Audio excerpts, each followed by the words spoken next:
दोस्तों, आज जो है बेंगलुरु शहर में सन्मान्य चंद्रशेखर आज़ाद, रावण जिनको कहा जाता है, जो भीम आर्मी के चीफ हैं, भारत एकता मिशन और इसी तरह से आज़ाद समाज पार्टी के अध्यक्ष भी हैं। आज वो बेंगलुरु में हैं। भास्कर प्रसाद जो एक्टिविस्ट हैं, उन पर चंद दिन पहले जो है किसी लोगों ने उनकी न्यूज़ चैनल पर अटैक किया था। इसके बहुत बड़े एहतजाज में, प्रोटेस्ट में आज जो है उनके समर्थन में आज चंद्रशेखर आज़ाद रावण साहब आए हुए हैं। आइए उनसे बात करते हैं। सर, ये आज जो हुआ प्रोटेस्ट, इसके बारे में आपका क्या कहना है सर?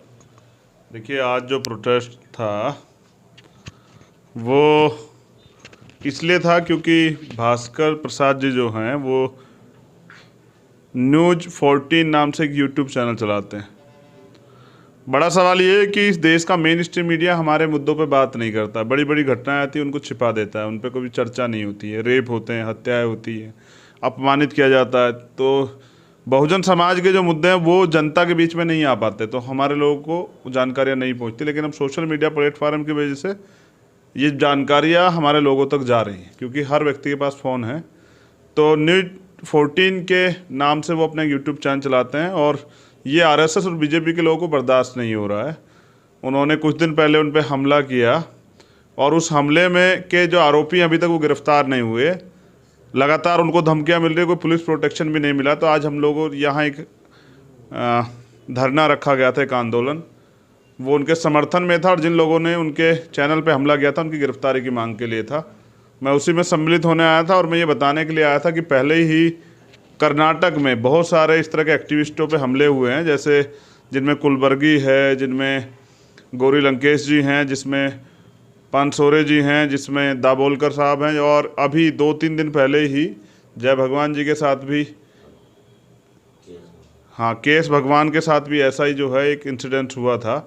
उनके ऊपर कालिक जो है, साही जो है वो पोती गई। तो ये भारतीय जनता पार्टी, आरएसएस के लोग जो हैं ये सामना नहीं कर सकते हैं, ये वाद विवाद में, तर्क वितर्क में हमारे सामने टिक नहीं पाते। तो इसलिए ये क्या करते हैं कि षड्यंत्र करते हैं, झूठे आरोप लगाते हैं, डराते धमकाते हैं, हमले कराते हैं, और अगर इससे भी काम चलता तो हत्या कराते हैं। तो हम ये बताने के लिए आए कि हम सब लोग इन चीज़ों को सीख कर इकट्ठे हो रहे हैं। और मैं दिल्ली से चल के यहाँ इसलिए आया ये बताने के लिए कि भास्कर प्रसाद अकेले नहीं है, हम सब लोग उनके साथ हैं और हम उनके साथ रहेंगे भी। और आगे किसी भी एक्टिविस्ट के साथ कुलबर्गी या गौरी लंकेश जी जैसा हादसा ना हो, ये सुनिश्चित करने के लिए हम लोग यहाँ हैं। और मैंने यहाँ के प्रशासन से भी मांग की है कि तत्काल प्रभाव से आरोपियों को गिरफ्तार करें और भास्कर प्रसाद को सुरक्षा जो है मुहैया कराई जाए। और उनके अलावा भी जितने एक्टिविस्ट हैं जिनके जो इन तरह की समस्याओं से गुजर रहे हैं, उनको भी हम ये आश्वासन देते हैं कि वो खुलकर काम करें, जनता के बीच जाए, जनता के मुद्दों को दिखाएं, और हम उनके समर्थन में खड़े रहेंगे। वो अकेले नहीं है। और मैं धन्यवाद देता हूं जो आज यहाँ लोग पहुँचे हैं, और जय भीम टीवी का भी कि वो लोग हमारी बात को जनता तक पहुँचा रहे हैं। तो आपका भी धन्यवाद कि आपकी वजह से हमारी बात जनता के बीच जा पा रही। बहुत बहुत धन्यवाद। जय भीम।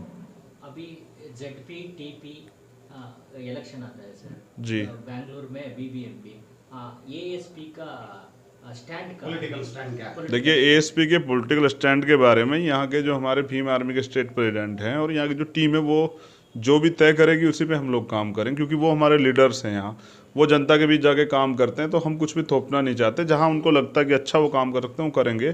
कुछ रिजल्ट अभी पिछले कुछ चुनाव, जो पंचायत चुनाव आए थे, उसमें मेरे सामने आज आए थे, मुझे बताया गया गुलबर्गा में जो है 15 सीटें हम लोगों ने जीती पंचायत की, और उसमें हमारा चेयरमैन भी जो है वो बना है। ऐसा ही काफ़ी जगह अच्छा काम हो रहा है। तो अभी नॉर्थ में बड़ा अच्छा काम किया भीम आर्मी ने, अब साउथ में भी वो अच्छा काम करें। कुछ नए लोगों को जो और संगठन तमाम जगह से जो हमारे इस विचारधारा के समर्थन में, उनको इकट्ठा करके एक अच्छी ताकत जो है आज़ाद समाज पार्टी आने वाले कल में कर्नाटक में बनेगी। क्योंकि यहाँ बीजेपी, कांग्रेस और तमाम जो दल हैं वो बहुजन मूवमेंट की विचारधारा पे काम नहीं करते हैं, बाबा साहब अम्बेडकर की विचारधारा पे काम नहीं करते हैं। तो राजनीति कोई खाने कमाने की दुकान नहीं है, ये अपने अधिकारों की लड़ाई है।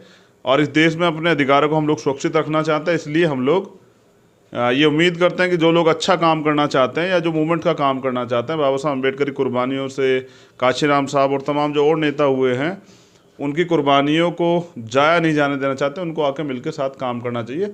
ऐसे सभी लोगों के लिए आज़ाद समाज पार्टी और भीम आर्मी के रास्ते दरवाजे खुले हुए हैं। हम उनका दिल की गहराइयों से स्वागत करेंगे अगर वो इस कदम को आगे बढ़ाते हैं। कर्नाटक में एक इंसिडेंट हो गया, स्कॉलरशिप दो 1 ईयर से वो खत्म कर दिया, stopped then they told again we are going to issue a new notification, they sanctioned. What is happening in the Karnataka government and देखिए, मैं आप कर्नाटका की बात कर रहे हैं, मैं ऑल ओवर इंडिया की बता रहा हूँ। मैं अगर सेंट्रल गवर्नमेंट की बात करूँ तो उन्होंने बजट का कम कर दिया एजुकेशन का, और जहाँ जहाँ स्कॉलरशिप पूरे देश में शेड्यूल कास्ट के जहाँ जहाँ बीजेपी गवर्नमेंट है, जहाँ जहाँ स्कॉलरशिप मिलती थी वहाँ उन्होंने ख़त्म कर दिया लगभग। तो सरकारें कोई भी हो, हमारे अधिकार तो लगातार छीने जा रहे हैं। बाबा साहब ने हमें एजुकेशन का रास्ता दिखाया है। बाबा साहब ने कहा कि शिक्षा श्रेणी का वो दूध है जो पिएगा वो दहाड़ेगा, यानी कि एजुकेशन मस्ट है। एक रोटी कम खाओ, अपने बच्चों को ज़रूर पढ़ाओ, ये गुरु नारायण स्वामी कहा करते थे। मुझे ऐसा लगता है कि हम तो उस पर चल रहे हैं, लेकिन सरकार हमारे शिक्षा के दरवाजे बंद कर रही है कि हम लोग हायर एजुकेशन ना ले पाएँ।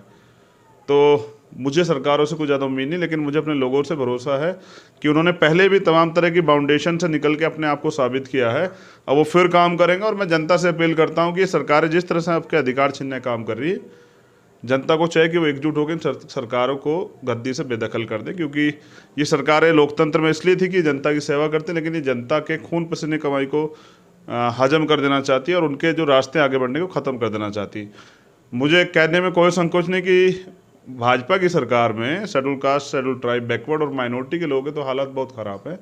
गरीबों के हालात तो बहुत ख़राब है। और पिछला बजट अभी जो सेंट्रल गवर्नमेंट ने जारी किया है, गरीबों के लिए सुविधाओं की व्यवस्था तो नहीं की है, लेकिन एक तो आर्थिक क्राइसिस चल रहा है, इकोनॉमिक क्राइसिस जो देश में चल रहा है कि आर्थिक पहले ही बड़ी कमजोरी है, जीडीपी की देखिए दर कहाँ चली गई है। तो उसके बावजूद भी आमदनी बढ़ाने की जगह जो है वो जो प्राइवेट गवर्नमेंट सेक्टर उनको बेच के जो है प्राइवेट किया जा रहा है। प्राइवेट से महंगाई बढ़ेगी, प्राइवेट से करप्शन बढ़ेगा, प्राइवेट से भाई भतीजावाद बढ़ेगा, प्राइवेट से कर्मचारियों का शोषण होगा और प्राइवेट में आरक्षण नहीं होगा। तमाम तरह की परेशानी आएगी, यानी कि शेड्यूल कास्ट, बैकवर्ड, माइनॉरिटी के जो लोग हैं, शेड्यूल टाइप के लोग हैं, वो वापस उस गुलामी के जीवन में चले जाएंगे जो आरक्षण की वजह से थोड़ा सा वो आगे बढ़ पाए थे। और ये कॉन्स्टिट्यूशन पे सीधा हमला है, अवसर की समता पे। हम इसके अगेंस्ट है और इसके अगेंस्ट में 7 मार्च को हम लोग दिल्ली में संसद भवन का घेराव भी कर रहे हैं।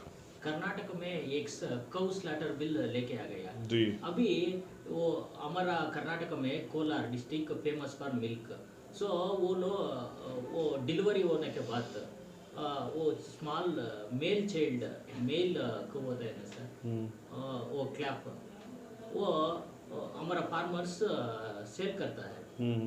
अभी ಅದನ್ನ ಏನು ಮಾಡ್ತಾ ಇದ್ದಾರೆ ಅಂದ್ರೆ, ಈಗ ಗಂಡು ಇರ್ತೈತಲ್ವ ಸರ್, ಗಂಡನ್ನ ಅವ್ರು ಏನು ಮಾಡ್ತಾರೆ, ಅದನ್ನ ಸಾಕಲ್ಲ, ಓನ್ಲಿ ಹೆಣ್ಣು ಮರಿನ ಮಾತ್ರ ಸಾಕ್ತಾರೆ। ಹೌದು, ಅದು ಏನಂದ್ರೆ ನಮ್ಮ ಫಾರ್ಮರ್ಸ್ಗೆ ಅನುಕೂಲ ಆಗುತ್ತೆ। मुझे इस बारे में कुछ ज़्यादा जानकारी नहीं है। जब मुझे इसमें जानकारी होगी तो मैं उसके बारे में पूरी बात कह पाऊँगा। और मैं यही कहना चाहता हूँ कि हमें पशुओं से ज़्यादा इंसानों की चिंता करनी चाहिए। और कर्नाटक हो या देश कोई को ना, इंसानों के हालात बहुत ख़राब हैं। किसान आंदोलन में हैं, किसान सड़कों पे हैं, सरकारों को उनकी मांगों पे ध्यान देना चाहिए। मगर भारतीय जनता पार्टी की सरकारें जो हैं वो आरएसएस के एजेंडे पे काम कर रही है, जो उनका छिपा हुआ एजेंडा है, उसमें जनता का हित नहीं हो सकता। जनता जो है 90% जनता जो है वो रोटी के लिए मोहताज है, और 10% लोग जो हैं उनके कुत्ते भी एसी में सोते हैं और बिस्कुट खाते हैं। मुझे इस बात का खेद है कि जनता के बारे में सोचना चाहिए था सरकारों को, लेकिन सरकार सिर्फ पूंजीपतियों के बारे में सोच रही है। तो 10% पूंजी पे 90% लोग सर्वाइव कर रहे हैं और 90% पूंजी पे 10% लोग कब्जा करे बैठे हैं। मैं ये कहना चाहता हूँ जय भीम चैनल के माध्यम से कि 90% गरीबों को इस देश के एकजुट होना चाहिए इन अमीरों के खिलाफ, और अपने हक के लिए लड़ना चाहिए। बिना लड़े कुछ नहीं मिलेगा। जय भीम, जय भारत।